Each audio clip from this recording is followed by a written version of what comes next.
नौकरी। मथुरा नामक गांव में बड़े बड़े पहाड़, चारों तरफ पेड़ की हरियाली, रोड पर पूरे आड़े झाड़ी आकर थी। उस गांव के गरीब कॉलोनी में पटवारी नाम के व्यक्ति को भुवना नाम की लड़की थी। पटवारी अपने घोड़े को शादियों में किराए पर देता था। भुवना को घोड़े की सवारी करना बहुत पसंद था। बचपन में वो स्कूल से आने के बाद पिताजी से जिद करके रो के घोड़े की सवारी करती थी और ऐसा सीख गई। भुवना ऐसी बड़ी होकर पढ़ाई पूरी होते तक उसके पिताजी बेचारे खटिया पकड़ लिए। सभी घोड़े भी चले गए और बेच दिए। बस एक उसका फेवरेट घोड़ा चिट्टी बचा था। भुवना की पढ़ाई लगभग खत्म ही हो गई थी, पर परिवार के पालन पोषण के लिए वो गांव के गैस एजेंसी में गैस सिलेंडर डिलीवरी गर्ल के रूप में ज्वाइन हो गई। माँ बाप के मना करने पर भी वो चिट्टी के साथ लेकर सिलेंडर को पहाड़ी पर चढ़कर घर पर पहुंचाती थी। इससे लोग भी बेचारी लड़की मेहनत कर रही है देखकर 2 पैसे ज्यादा देते थे।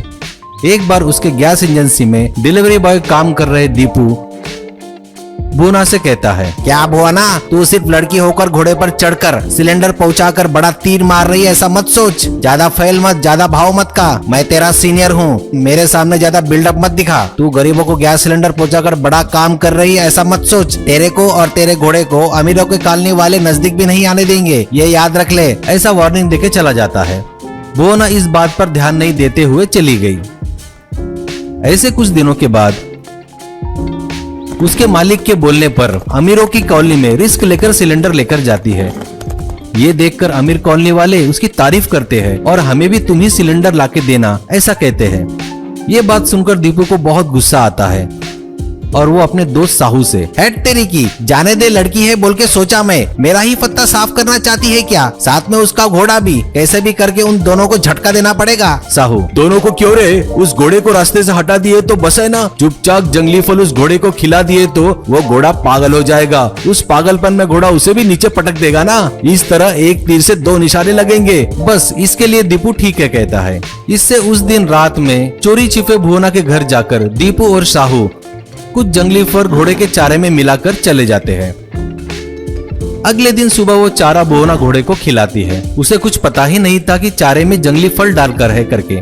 उसके बाद ऑफिस जाने के लिए घोड़े पर बैठकर जाते वक्त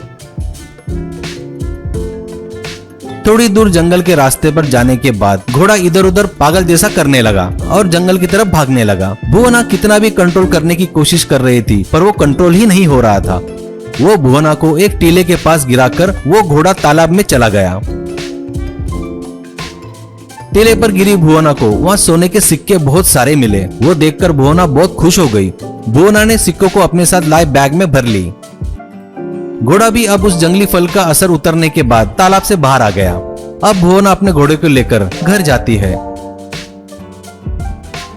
घर जाकर भुवना घोड़े के दिए चारे को अच्छे से चेक करती है तो उसमें जंगली फल दिखाई देते हैं। उसके बाद पिताजी को सोने के सिक्के के बारे में और जंगली फल के बारे में बताती है। उसे जो सिक्के मिले हैं उसे दिखाती है। ये देखकर पटवारी, देखो बेटा, वो जंगली फल का काम उन लोगों ने किया होगा, लेकिन अपने चिट्टी घोड़े के कारण अपने साथ अच्छा ही हुआ है। भगवान ने ऐसा रास्ता दिखाया है हमें। तू तुरंत अपना काम मत छोड़, उनका शक होगा। कुछ दिन ड्यूटी पर जाकर बाद में छोड़ देना। उसके बाद अपन ये गाँव छोड़कर दूसरे गाँव में चले जाएंगे। फिर तू जैसा पढ़ना चाहती है ना, अच्छे से पढ़ लेना, ठीक है बेटा।